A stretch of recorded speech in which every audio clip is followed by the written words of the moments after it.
भाइयों बहनों, जय हिंद, जय भारत। कक्षा 12वीं अनिवार्य हिंदी। कक्षा 12वीं की अनिवार्य हिंदी की एक उप पुस्तिका है जिसका नाम है पीयूष पर्वा। पीयूष पर्वा में अब तक 2 चैप्टर करवा दिए। आज मैं तीसरे चैप्टर पर व्याख्यान लेकर के आया हूँ। तो इस व्याख्यान को पूरा सुनिएगा, फिर लाइक एवं सब्सक्राइब अवश्य करें। तीसरा चैप्टर का बिंदु है मानस का हंस। प्रिय मित्रों, मानस का हंस चैप्टर किसके बारे में लिखा गया है, इस चैप्टर में किस बिंदुओं पर जोर दिया गया है, इस पर हम चिंतन करेंगे। लेकिन उससे पहले हम उसके रचनाकार पर कुछ चर्चा करते हैं कि भी मानस का हंस किसने लिखा, उसके लेखक कौन है। फिर उस लेखक के जीवन परिचय के बारे में परिचय प्राप्त करेंगे। उसके बाद मानस का हंस, इस पर हम चिंतन करेंगे। तो मानस का हंस जैसे हमें याद आता है तो हमें बात याद आती है अमृतलाल जी नागर साहब की। यानी अमृतलाल नागर ने 2 चैप्टर ऐसे लिखे जो हम कभी भूल ही नहीं सकते हैं, मानस का हंस और खंजन नयन। मानस का हंस एक जीवनी आधारित उपन्यास है जो संत तुलसी पर लिखा गया है। ठीक इसी प्रकार खंजन नयन जो उपन्यास है वह सूरदास जी पर लिखा गया है। तो हम तुलसी के उस उपन्यास से पहले कुछ बातें हम अमृतलाल नागर साहब की करते हैं। तो अमृतलाल जी नागर साहब का जन्म 1916 में और इनका निधन 1990 में हुआ। आधुनिक युग के कवि थे जिसको हम कवि कम और कहानीकार या उपन्यासकार के रूप में ज़्यादा देखते हैं। इनकी जो रचनाएं थी वह रचनाएं सभी सामाजिक सरोकारों के विषयों पर थी। स्वाधीन भारत के उपन्यासकारों में नाम आता है तो अमृतलाल जी नागर साहब का आता है। यानी कि इस अमृतलाल जी नागर से पूर्व, आज़ादी मिलने से पूर्व कई प्रकार के उपन्यास हुए थे, उपन्यासकार हुए थे। उनमें से उपन्यास सम्राट प्रेमचंद जी का नाम आता है। नाटककारों में नाम आता है तो जयशंकर प्रसाद जी का आता है। और प्रारंभिक काल, आधुनिक काल के प्रारंभिक काल के नाटककारों की बात आती है तो भारतेंदु जी का नाम आता है। लेकिन आज़ाद भारत के, स्वाधीन भारत के उपन्यासकारों के रूप में नाम आता है तो अमृतलाल जी नागर के रूप में आता है। समाज में गहरी आस्था और गहरी शोध, सामाजिक चिंतन,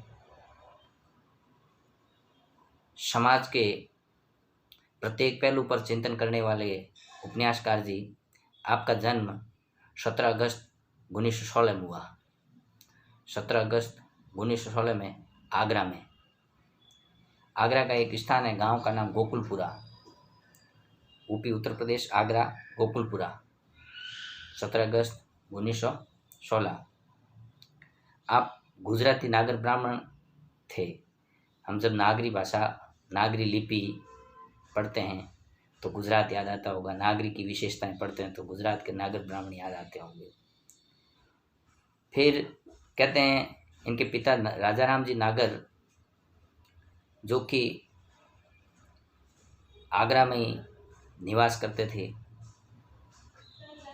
हम बात करते हैं अमृतलाल नागर साहब की, तो इन्होंने कई प्रकार की रचनाएं की। जिस रचनाओं के बारे में भी हम थोड़ी सी जानकारी प्राप्त कर लें। कहते हैं कि इनके दादाजी थे, वो दादाजी इनको जज बनाना चाहते थे, लेकिन इनके पिताजी राजा राम जी नागर साहब इन्हें इंजीनियर बनाना चाहते थे। लेकिन बच्चे की अंदर की साइकोलॉजी, बच्चा किस रूप में समाज जीवन में सामने आएगा, ये तो वह उसकी साइकोलॉजी ही बता सकती है। पढ़ाना लिखाना, शिक्षा देना, ये परिवारजनों का काम होता है। लेकिन आप तो उन दोनों में से अलग हट करके एक स्वतंत्र चिंतक के रूप में आपने जो रचनाएं लिखी, वह समाज जीवन में, सामाजिक जीवन में विशेष महत्वपूर्ण होकर उभर कर सामने आई।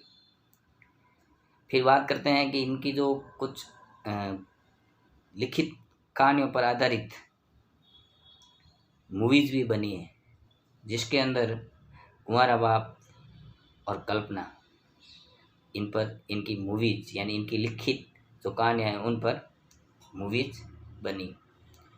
फिर 1881 में साहित्य के क्षेत्र में आपको पद्म भूषण अलंकार से भी अलंकृत किया।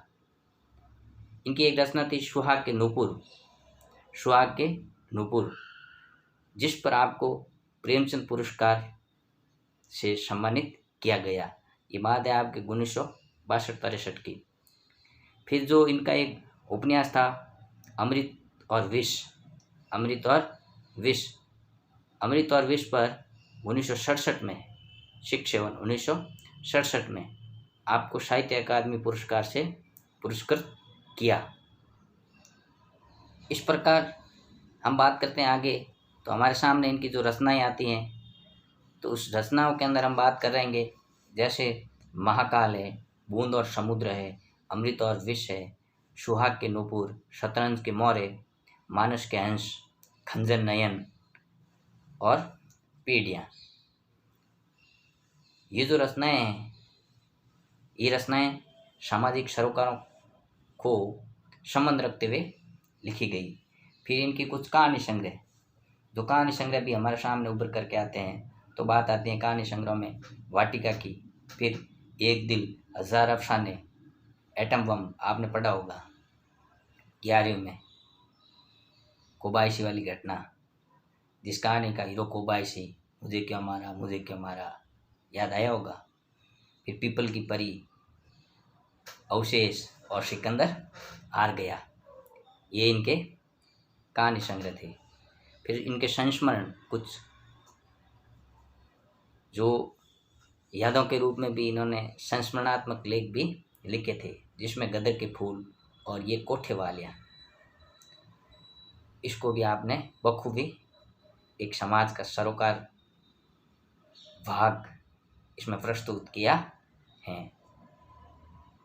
हम बात करेंगे अमृतलाल नागर जी की, जिसके अंदर मानस का अंश यानी कि आपके संत तुलसी की बात करते हैं, तो तुलसी के प्रसिद्धि का आधार ग्रंथ रामचरितमानस, और रामचरितमानस के जैसे ही स्मरण आने पर हमें तुलसी याद आते हैं।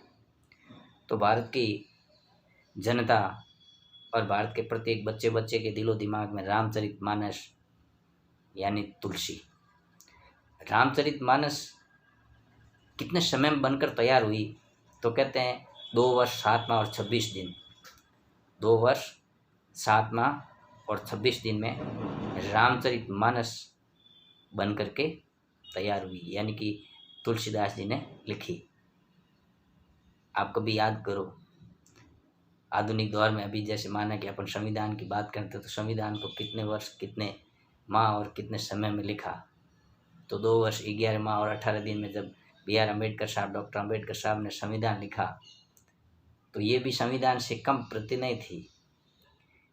ये भारत की जनता को संस्कार और उसका चरित्र निर्माण करने के लिए एक इस प्रकार की पुस्तक है जो समाज के समायोजन में सर्वश्रेष्ठ कृति, जिसका आधार ग्रंथ यानी रामचरितमानस का आधार ग्रंथ हम याद करते हैं तो वाल्मीकि कृत रामायण, यानी उन्होंने जो रचना लिखी थी उस रचना का समय है आपके 1574। रामचरितमानस की बात कर रहा हूँ मैं। 1574 में इन्होंने जो प्रारंभ की और इसके अंदर लगभग 10,902 श्लोक हैं। रामचरितमानस में 10,902 श्लोक हैं। इस प्रकार जो इन्होंने 1574 के अंदर जिस रामचरितमानस को लिखना प्रारंभ किया था, वह रामचरितमानस रामनवमी के दिन मंगलवार को 1576 में, रामनवमी के दिन मंगलवार को 1576 में मार्गशीर्ष शुक्ल पक्ष यानी कि रामनवमी के दिन ही मार्गशीर्ष शुक्ल पक्ष को ये पूर्ण हुई। इस प्रकार हम अमृतलाल नागर साहब की बात करते हैं तो हमारे सामने मुख्य रूप से यही बात आती है कि सामाजिक सरोकारों के रचनाकार मिस्टर अमृतलाल नागर। फिर मानस के अंश की बात करते हैं थोड़ी सी। मानस के अंश पर व्याख्यान अगले चैप्टर में यानी अगले वीडियो में इस पर चर्चा करेंगे, लेकिन इसका जो परिचय है मानस के अंश का उस पर थोड़ा परिचय कर लें। तो मानस के अंश की बात करते ही हमारे सामने तुलसी का जीवन आएगा, यानी तुलसी का जो जीवन है, तुलसी के जीवन आधारित कहानी है। यानी तुलसी का जो जीवन है उनका जीवन इसके अंदर दर्शाया गया है, तुलसीदास जी का। फिर तुलसीदास जी ने जो भक्ति की है वो भक्ति कहाँ पर की है, तो उसमें इस स्थान को बताया लोलार कुंड। और ये लोलार कुंड कहाँ है, तो काशी में गंगा के घाट पर। और जब तुलसीदास जी जिस समय भक्ति कर रहे थे उस समय उनका जो ग्रस्त जीवन था, उस ग्रस्त जीवन से राम की ओर जो प्रेरित करने वाली उनकी जो अर्धांगिनी, जो शक्ति के रूप में उन्हें इस ओर प्रेरित किया, उसकी बात करते हैं तो उसका नाम है रत्नावली। तो उस रत्नावली ने उनको राम की ओर प्रेरित किया। अब वह घटना लंबी चौड़ी आती है, उनकी कहानियाँ आती है, तुलसीदास जी का जीवन आता है, लेकिन उसके बारे में मैं लंबी बातें नहीं करूँगा, लेकिन उस रत्ना की बात को आपके सामने रखूँगा। वो रत्ना की बात थी कि आड़ मांस देह मम, यानी प्रेम ज़्यादा ही था, आसक्ति ज़्यादा ही थी तुलसीदास जी को रत्ना के प्रति, यानी रत्नावली के प्रति जो आसक्ति थी, जो लगाव था। तो उस लगाव की वजह से तुलसीदास जी जब उस प्रेम में उनके पास जाते हैं तो उस काल परिस्थितियों में समय क्या कहता है किसी को पता नहीं लगता है। तो रत्नावली ने अपने मुंह से कुछ बोल तो दिया, लेकिन जीवन भर उनको अपनी जीवन की भी तपस्या करनी पड़ी एक शब्दों की वजह से। तो कहते हैं कि हाड़ मांस देह मम ता में इतनी प्रीति, हाड़ मांस देह मम ता में इतनी प्रीति, ताश्री यानी तासु आदि जो राम में, उससे अगर आदि भी राम में होती तो कभी न होती भव भीति। इस प्रकार करके तुलसीदास जी ने उनके वचनों को सुना, रत्नावली के वचनों को सुना। तो रत्नावली को तुलसीदास जी ने उसी समय अपने जीवन में राम के प्रति जो लगाव हुआ, वह लगाव उनके जीवन पर्यंत रहा। और रत्नावली हमेशा उनका इंतज़ार करती रही। इस प्रकार उनका जो जीवन है इस अमृतलाल नागर साहब के उपन्यास मानस का अंश इसमें दिया गया है। भाइयों बहनों, इस वीडियो को सुन करके लाइक एवं सब्सक्राइब अवश्य करें। फिर इस वीडियो को सुनने के पश्चात अपने मित्रों को भी शेयर करें, ताकि आपको भी इसका लाभ हो और मित्रों को भी इसका लाभ हो। जय हिंद, जय भारत।